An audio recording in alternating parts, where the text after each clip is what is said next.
आइए, मैं आपको गौतम बुद्ध की एक कहानी सुनाता हूं जो आपको दूसरों के मन को पढ़ने के तरीके सिखाएगी। बहुत समय पहले की बात है। एक छोटे से गांव में दो भाई थे। बड़ा भाई अंधा था, इसलिए वह हमेशा घर पर ही रहता था और छोटे भाई खेती करता था। हालांकि खेतों में बहुत सारे जानवर थे और उनके कारण पूरी कृषि बर्बाद हो रही थी। इससे छोटे भाई को बहुत परेशानी हो रही थी।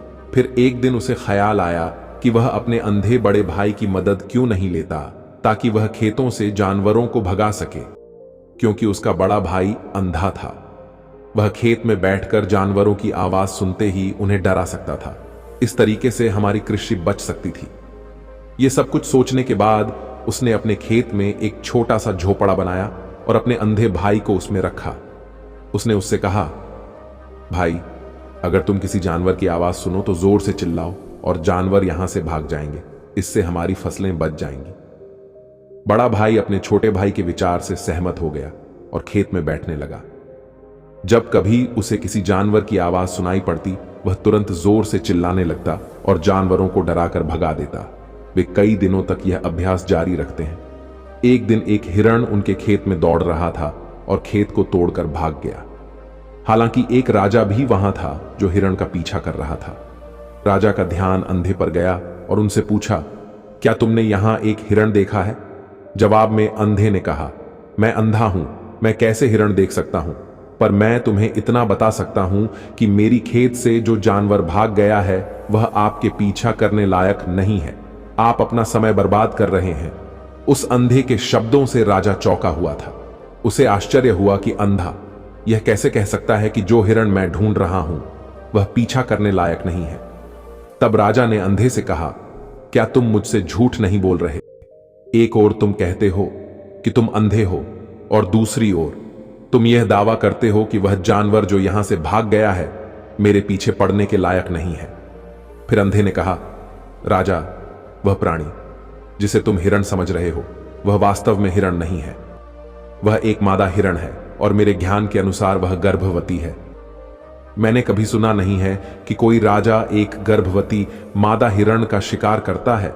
इसलिए मैं तुम्हें यह कह रहा हूं कि वह तुम्हारे पीछे पड़ने के लायक नहीं है। तुम्हें उसका पीछा करने में अपना समय बर्बाद नहीं करना चाहिए। यह सुनकर राजा और भी हैरान हुआ। उसे समझ में नहीं आया कि अंधा यह कैसे जान सकता है कि वह गर्भवती मादा हिरण है। उसने सोचा कि कैसे एक अंधा यह जान सकता है मैं जिस हिरण का शिकार कर रहा हूं वह क्या गर्भवती है या नहीं। यह अंधा इतना आत्मविश्वास के साथ कैसे कह सकता है? इसलिए मुझे इसे जांच करना होगा। राजा ने सत्यता जानने का निश्चय किया और अपने कमांडर से कहा, मुझे वह प्राणी जिंदा चाहिए क्योंकि मुझे जांच करना है कि यह वाकई एक गर्भवती मादा हिरण है। यह अंधा आदमी इतने आत्मविश्वास के साथ कह रहा है और मुझे यह सुनिश्चित करना है। जाओ और पता करो, क्या वह एक गर्भवती मादा हिरण है? राजा के आदेश पर कमांडरों ने हिरण का पता करने के लिए चला गया। कुछ समय बाद जब वह लौटे तो राजा से कहा, यह अंधा आदमी पूरी तरह से सही कह रहा है। वह वाकई एक गर्भवती मादा हिरण है। यह सुनकर राजा हैरान हो गया। उसे समझ में नहीं आया कि यह अंधा आदमी कैसे जान सकता है कि वह गर्भवती मादा हिरण है। राजा के मन में कई सवाल उठे।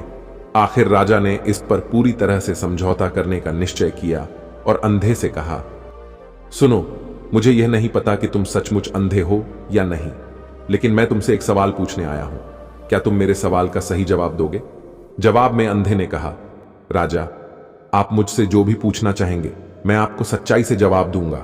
राजा ने कहा, देखो, एक ओर तुम कहते हो कि तुम अंधे हो और दूसरी तरफ तुमने मुझे कहा कि मैं जिस जानवर का मैं पीछा कर रहा था तुम कहते हो कि वह गर्भवती मादा हिरण है, और साथ में तुम्हें यह भी पता लग जाता है कि तुम्हारे खेतों में जानवर कब आते हैं और कब जाते हैं। तुमने यह सब कैसे अनुमान लगाया? तब अंधा आदमी ने समझाया, जब आप उस मादा हिरण का पीछा कर रहे थे तो उसकी गति और दौड़ते हुए आवाज से ही मुझे पहले से ही समझ आ गया था कि यह हिरण है और मेरी खेत की बांध काफी छोटी थी, उसकी ऊंचाई ज्यादा नहीं थी। अगर यह सामान्य हिरण होती तो वह आसानी से उस बांध को पार कर सकती थी, लेकिन वह हिरण ने उस बांध को तोड़कर भाग लिया था और यदि वह बांध पार करने की कोशिश करती तो उसके संतान को खतरा होता। इसलिए मुझे समझ में आ गया कि वह गर्भवती है। इस बात को सुनकर राजा अंधे के विशेष ज्ञान और कौशल को देखकर चौंके हुए हैं। वह सोचता है कि यह व्यक्ति अंधा होने के बावजूद संपूर्ण जानकारी और क्षमताओं से संपन्न है। राजा इसका लाभ उठाने का निश्चय करता है और अंधे से एक और सवाल पूछता है। राजा कहते हैं, तुम बुद्धिमान हो और तुमको कई बातों की गहरी समझ लगती है। आज मैंने तुम्हें यहां बुलाया है ताकि जान सकूं कि मेरी पत्नी मेरे प्रति विश्वासी है या नहीं। अंधा आदमी जवाब देता है, राजा, यह सवाल कैसा है? आपका विवाह कई सालों से चल रहा है और अब आप ऐसी बातें जानना चाहते हैं। ऐसे सवाल आपके मन में क्यों उत्पन्न हो रहे हैं? हालांकि राजा कहता है, तुम्हें इस सवाल का जवाब देना होगा। अगर तुम मुझे उत्तर नहीं दोगे तो मैं तुम्हें मृत्यु दंड सजा दूंगा। राजा की धमक सुनकर अंधा कहता है, बहुत अच्छा, मैं तुम्हें तुम्हारे सवाल का जवाब दूंगा। राजा, अगर तुम इस सवाल का जवाब चाहते हो तो तुम्हें मेरी एक सेवा करनी होगी। राजा पूछता है, मुझे बताओ, मुझे क्या करना होगा? व्यक्ति जवाब देता है, उसके लिए तुम्हें अपनी पत्नी को मेरे साथ एक कमरे में अकेले छोड़ देना होगा। यह सुनते ही पहले तो गुस्सा होता है, लेकिन कुछ समय सोचने के बाद वह उस व्यक्ति की बात मानता है और अपनी पत्नी को उसके साथ एक कमरे में भेजने का आदेश देता है। अंधे आदमी और रानी को एक कमरे में अकेले छोड़ देता है। उस समय अंधा अपनी बात रानी से कहता है, मुझे तुम्हें छूना है। यह सुनते ही रानी बहुत गुस्से से भर जाती है और अंधे को पीटने लगती है, कभी हाथों से तो कभी पैरों से, और अपनी पूरी ताकत से वह उसे बेहद बेरहमी से पीटती है। बाद में किसी तरह अंधा अपनी जान बचा लेता है और राजा के पास जाता है। उसने राजा से कहा, राजा, आपकी पत्नी विश्वासी नहीं है। इस बात को सुनते ही राजा बहुत गुस्से से भरकर अपनी तलवार निकालता है और सीधे अपनी पत्नी के पास जाता है। उसने गुस्से में कहा, रानी, आज मैं तुमसे एक सवाल पूछूंगा और तुम्हें सच्चाई से जवाब देना होगा। अगर तुमने झूठ बोला तो मैं तुम्हारा सर तुरंत अलग कर दूंगा। उसने पूछा, मुझसे कहो, क्या तुम विश्वासी हो या नहीं? इस पर रानी ने कहा, राजा, तुम मुझे मार दो, लेकिन मैं विश्वासी नहीं हूं। राजा बहुत खुश हुआ, क्योंकि वह सब कुछ जो अंधे ने कहा था वह पूरी तरह से सच था। यह सुनते ही राजा तत्काल अंधे के पास जाता है और पूछता है, तुमने कैसे जान लिया कि मेरी पत्नी विश्वासी नहीं है? अंधा उत्तर देता है, राजा, यह काफी सरल है। मैंने आपकी पत्नी से कहा कि मैं उसे छूना चाहता हूं और वह इतनी रोष में आ गई कि मुझे मारने लगी। वफादार औरत कैसे किसी अन्य पुरुष को छू सकती है? जब मैंने उससे कहा कि मैं उसे छूना चाहता हूं, वह मुझे इनकार कर सकती थी, लेकिन उसने मुझे मारना शुरू कर दिया और उस प्रक्रिया में उसने मेरे पूरे शरीर को छुआ। अब तुम मुझे बताओ, इस प्रकार की औरत विश्वासी कैसे हो सकती है? राजा कहता है, तुम बहुत बुद्धिमान हो। दोस्तों, अगर मुझे कुछ जानना होता है तो मुझे अगले व्यक्ति को कार्य सौंपना पड़ता है। देखना होगा कि वह कैसे काम करता है और उसके आधार पर मैं समझ सकता हूं कि उसके मन में क्या चल रहा है।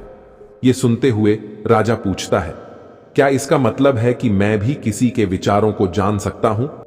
इस पर अंधा आदमी कहता है, बिल्कुल, आप भी किसी के विचारों को समझ सकते हैं, लेकिन उसके लिए आपको पहले अपनी आत्मा पर काम करना पड़ेगा, और वह काम है अपनी मानसिकता को शांत करना।